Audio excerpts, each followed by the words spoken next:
Hello, and welcome to today's discussion in our series, Recover Your Strategy. Today's topic is Optimize Your Costs for the Future. My name is Andrea Gibbs. I'm the Senior Strategy Executive at MPOWR Envision, and thanks for being here today. Just a few logistics up front. You're all on mute, but that doesn't mean we don't want to hear from you. So please type your questions in the chat box to the right at any time during our webinar, and we'll follow up at the end of our panel discussion with your questions.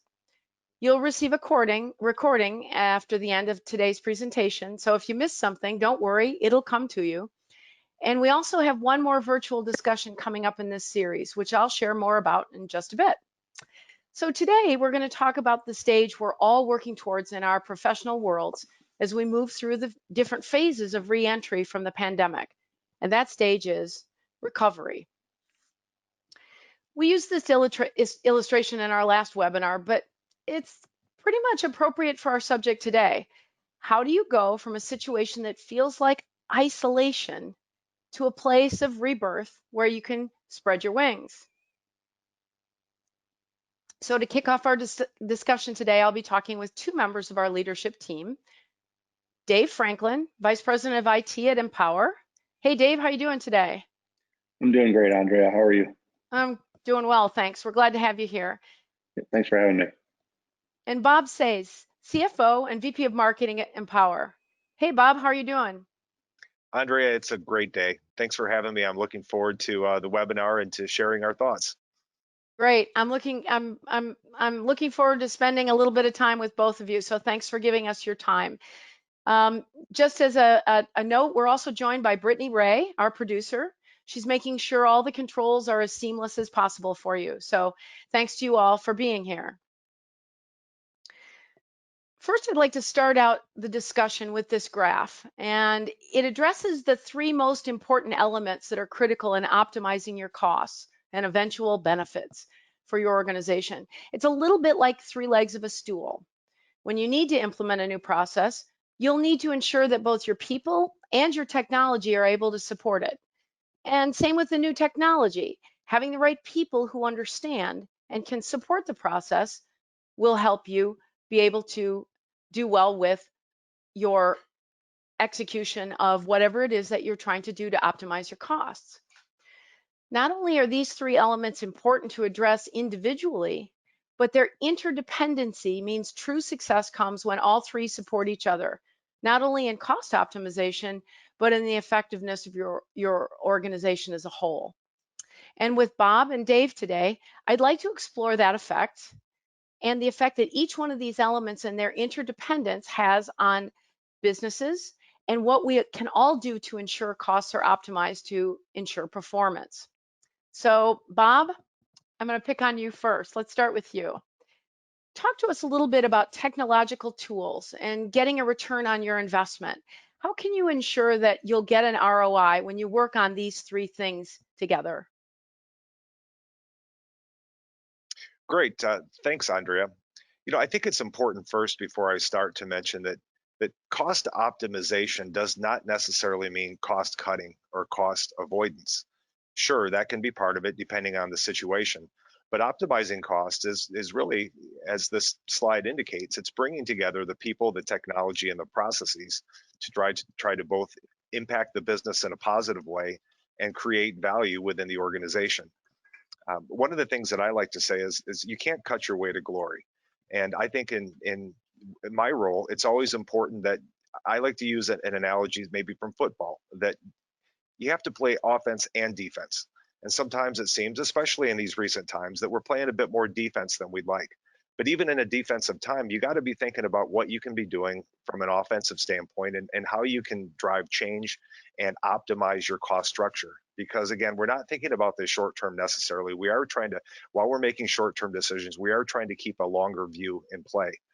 And so with respect to return on investment, I like to think of it as a kind of a cash on cash equation. If we're going to put out cash for a particular purpose, how quickly do we expect to get that cash back? And so to me, that's a simplified way of thinking about return on investment. Whenever we approach a project, we look at, in my view, two key factors. And one is maybe more of a quantitative factor. And that's, what are the hard costs? what is the cost of the technology that you want to implement? What are the costs that you think might be avoided if we're able to efficiently adopt a new tool? What sort of cost will we not need to incur if we adopted a new tool? But then there's a whole other set of factors, and these tend to be more difficult, and those are the quantitative factors, maybe more of the soft costs. Maybe we'll be able to reallocate or repurpose someone's time. Maybe there's a more efficient way to do it, but that might not necessarily show up as a cost savings or a cost driver in and of itself. And so in my experience, that's the hard part of any project to measure, is what are these soft costs, because they can be very squishy and they can be hard to measure. So I hope that answers your question, Andrea, but I wanted to kind of start on that basis. Yeah, it very much does. And I like the idea, Bob, of your saying just because you're trying to optimize your costs, that doesn't mean cut. You can't cut your way to glory. I like that. I like that way of putting it.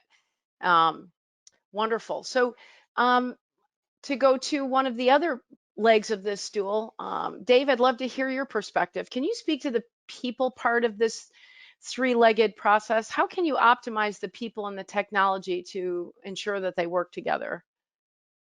Oh, certainly, Andrea. The one thing that I always think of, and especially in my role in the technology side of the organization, is when our folks are working really hard on trying to either improve their specific processes or their specific departments, or whether we're working on a new line of business.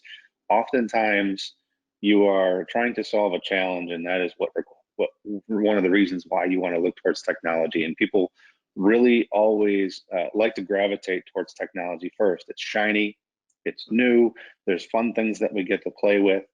And oftentimes when you gravitate towards technology first, you miss out on a little bit more of the other two legs of that stool that are necessary in order to get that technology to really work for you in the way that you need it to. So when you think of the reasons to implement new technology and the challenges that you want to overcome because of doing that, generally you're trying to look for new capabilities as an organization. You're trying to enable yourselves to get into other markets, or you're trying to really optimize the flow of work within your organization in order to increase your profit margin, or for whatever reason. But you're trying to develop new capabilities. And when you introduce those new capabilities into your organization, one of the things you really need to think about is how are you going to operationalize that technology once you actually implement it? What roles are going to change for the people in your organization that are working with that technology? How is it going to fundamentally change their day to day? Is there a process you've been executing that is going to fundamentally change because of that technology? So the people equation, you have to think about it first with an end state in mind. Otherwise, you might find yourself implementing technology and then having a very hard time hitting go once you get to the end. Or you might find yourself actually doubling back and re-implementing again later because we just didn't think about the impact of the people first. To include, do they have the right skill set in order to actually do what they need to do with the technology? So it's training and upskilling as much as anything else too when you're thinking about the people.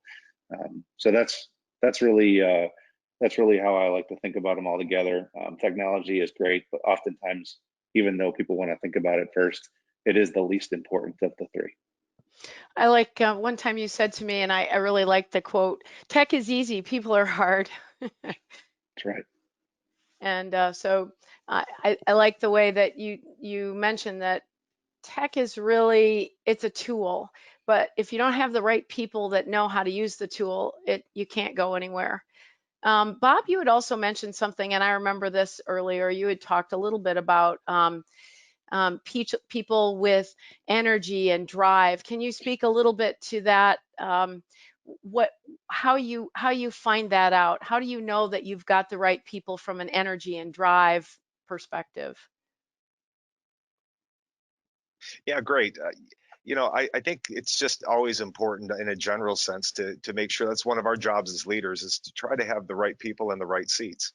And as you mentioned, people have different levels of drive. People have different levels of how they view change and how change impacts them. We have certain employees that are very good at what they do, but also they're resistant to change. And Yeah. sometimes bringing change into or technology into any sort of process requires you to say, you know, maybe this person would be a bit more comfortable doing something else, and maybe someone else who really likes change and likes to drive new processes might be better suited to be part of an implementation team or a new rollout.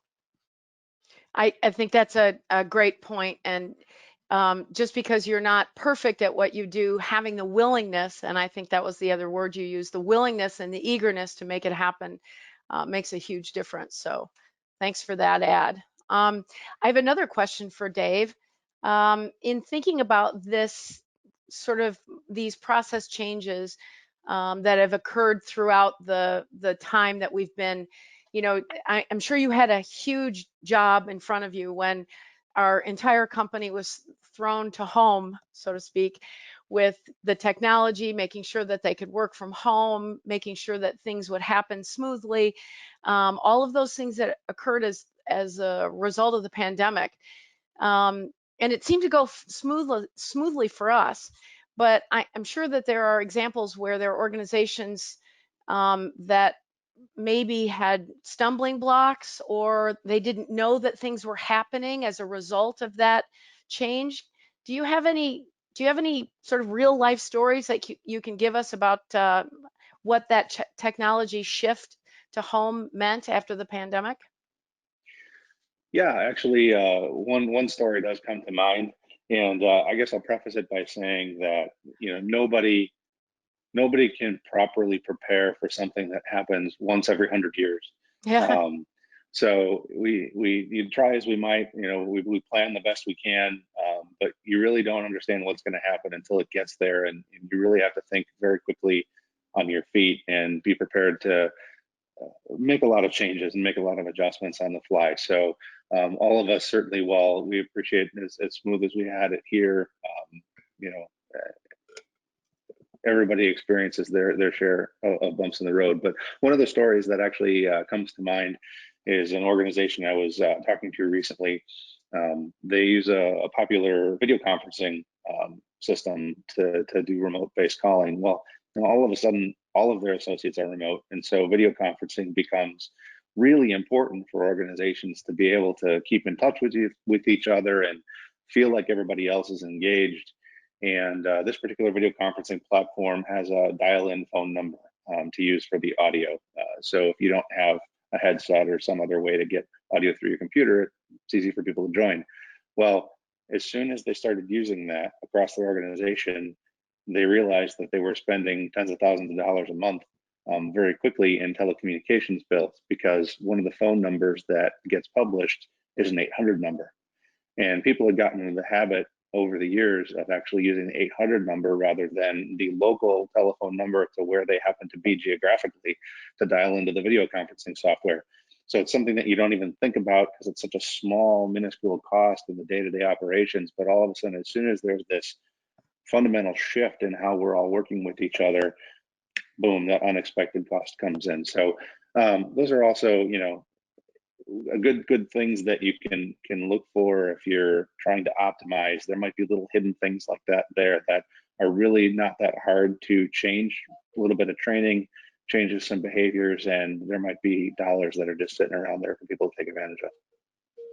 It's funny that that you mentioned that, because it is such a small thing in the grand scheme of things until you're forced into a completely different situation. So that's a good reminder for us. I'd like to, I've gotten a chance to ask questions of our two executives.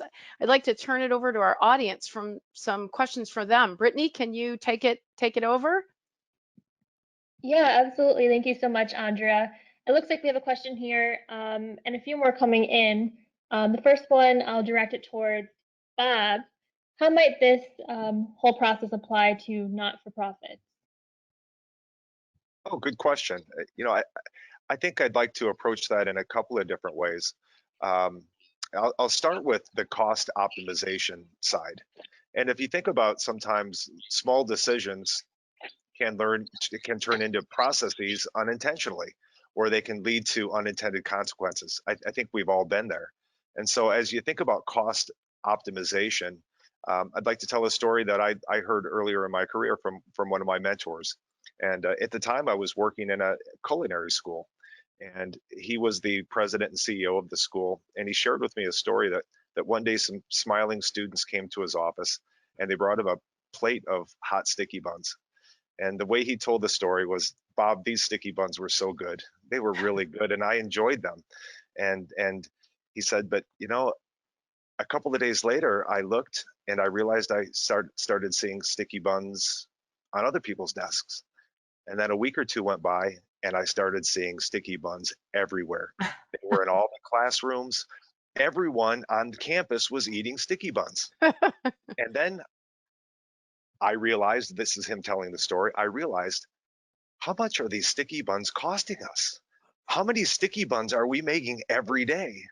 And more importantly, how am I going to kill the sticky buns? Everyone is not going to like me. And so that's a humorous story, but I think it's very illustrative of, you make one decision without thinking of the longer term consequences, and pretty soon it became a process.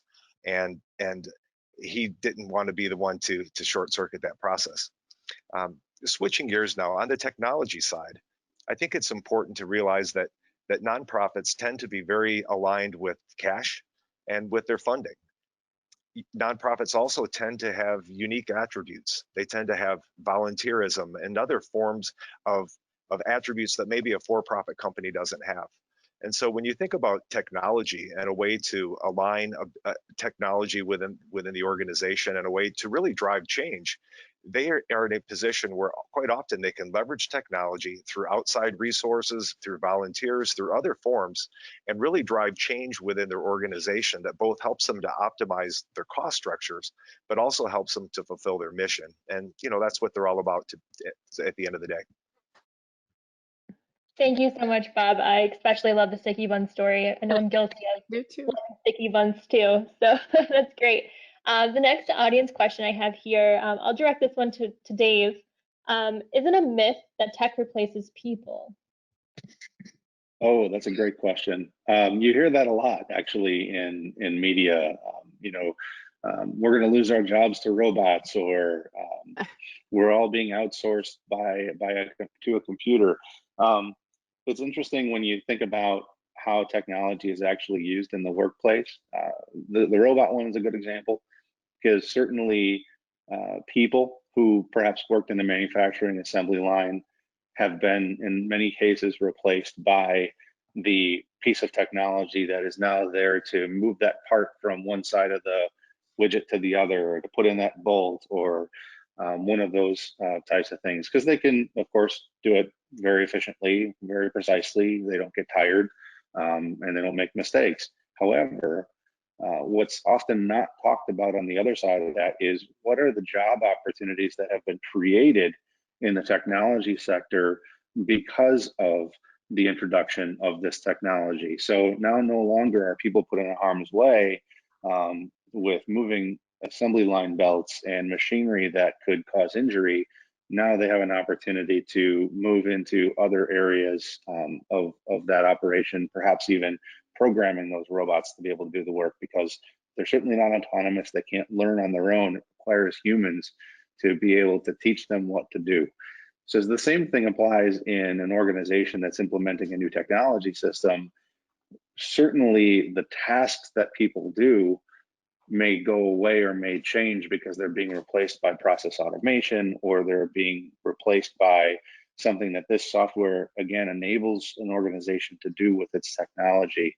But oftentimes it's not about eliminating people, it's about shifting those individuals into something that will make them potentially more productive, or certainly make the company more productive and beneficial. So anytime we're talking about implementing new technology, yes, it's an absolute myth that it destroys jobs, or that it replaces people, because there's the other side of that coin where people are actually able and free to take up and learn new opportunities that working with that technology in different ways. So it's a shift in the marketplace, workplace, versus a replacement outright.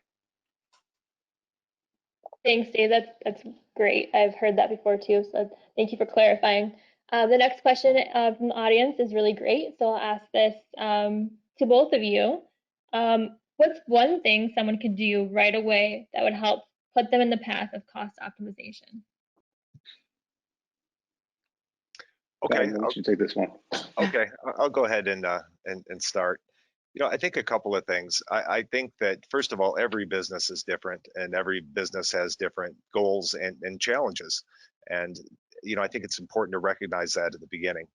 But I think one thing that's important is that that's the best time to align your planning process with your budgeting, your forecasting, and some of your internal processes to make sure that you align your resources and your goals and try to figure out how to better optimize your cost structure and to drive change, whether it be through technology or just getting more out of what you have. I mean, that's also something that we haven't discussed much today, but that's also a very valid point, is to just make sure that you're leveraging the resources you already have.